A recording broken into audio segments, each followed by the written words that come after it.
Happy National Bourbon Day and happy Flag Day.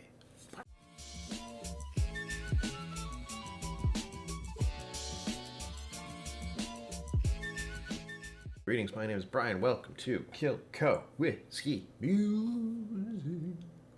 That was nice. I first have to thank Mama and Papa KillCo, my parents, for donating this bottle to the channel. Mom, Dad, you're awesome.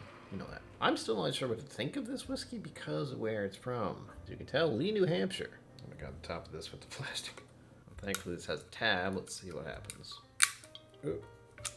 Ooh. Nailed it. Oh, what is it with these? Whoa. That's kind of nice. And since it is National Bourbon Day, I am using my fancy glass. So fancy, I can understand it. Oh, yeah. Before I start, I have to tell you a little bit more about this. For one, I do like what they're doing with this label here, and not because of what you think. It actually has the mash bill on the side. A hell of a lot of corn in this one.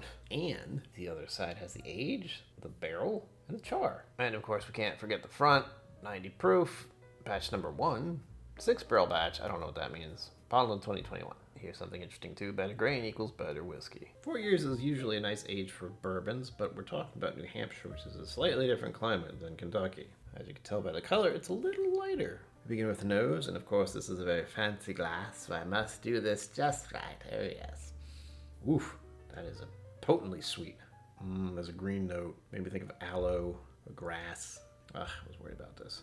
And there's a note I don't like. I can only assume it's coming from corn. It's a corn muffin or corn bread, but it's denser, and there's a touch of that fermenting fruit smell I get. Unfortunately, that for me is a note I dislike. So I'm immediately going like, oh no. Hopefully it's gonna fade a little as I swirl it. Let it sit for a little while, but we'll find out. I'm wondering if this is a young note, because the more I smell it, the more it makes me think of a metallic tinge, like aluminum foil, tin, or a penny. Interesting. On to the palate. Oh. Pleasant. I was worried. I was expecting something, I don't know what I was expecting, honestly. But as a first sip, don't dislike it. There's something about the finish I'm not exactly fond of, but hold on the palate, see what else happens.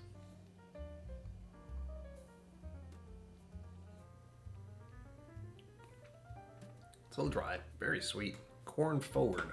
I can actually tell it's a corn sweetness. Very close to... what's candy's called?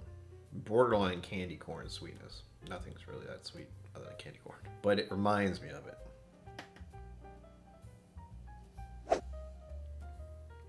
The texture's okay. Starts out a little dry. Okay sweetness. I'm not getting any caramel or brown sugar. It's just corn sweetness. I'm thinking of simple syrup. The note is still there on the nose, but it's faint now. Lingering finish. Dry, yet slightly sticky. My tongue is dry, and it's just staying that way.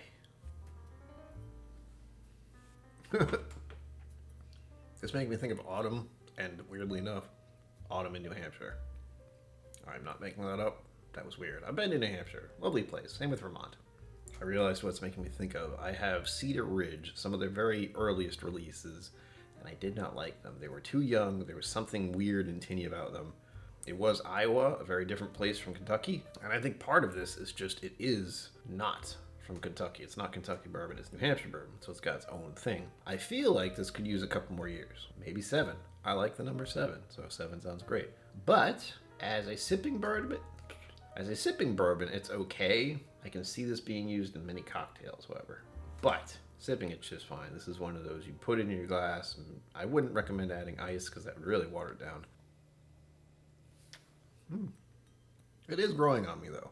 The more I drink it, this is what I would label a simple sipper. Like you could pour 2, maybe 3 ounces in a rocks glass and just sip away on that for 4 hours. It's a nonchalant bourbon. And I do wonder if they do a higher proof, because this is okay. This is where it's at. Nailed it. But with me being who I am and the experience I've had with bourbons, I would love to see this at 50% or maybe even 55% or just 51%. Just 50% at least. and maybe 2 to 3 more years. But enjoyable, definitely recommend. And honestly, it's just making me think of going there and seeing what else they have. Can't be that far away. Should have checked, didn't. And there you have it, folks. Again, happy National Bourbon Day and Flag Day. As always, live long and prosper. Don't forget to be awesome. And I will see you out there. Thank you for joining me on KillCo Whiskey Musings. You can find my social media and Patreon in the links below. Be sure to like, subscribe, and I'll see you next time.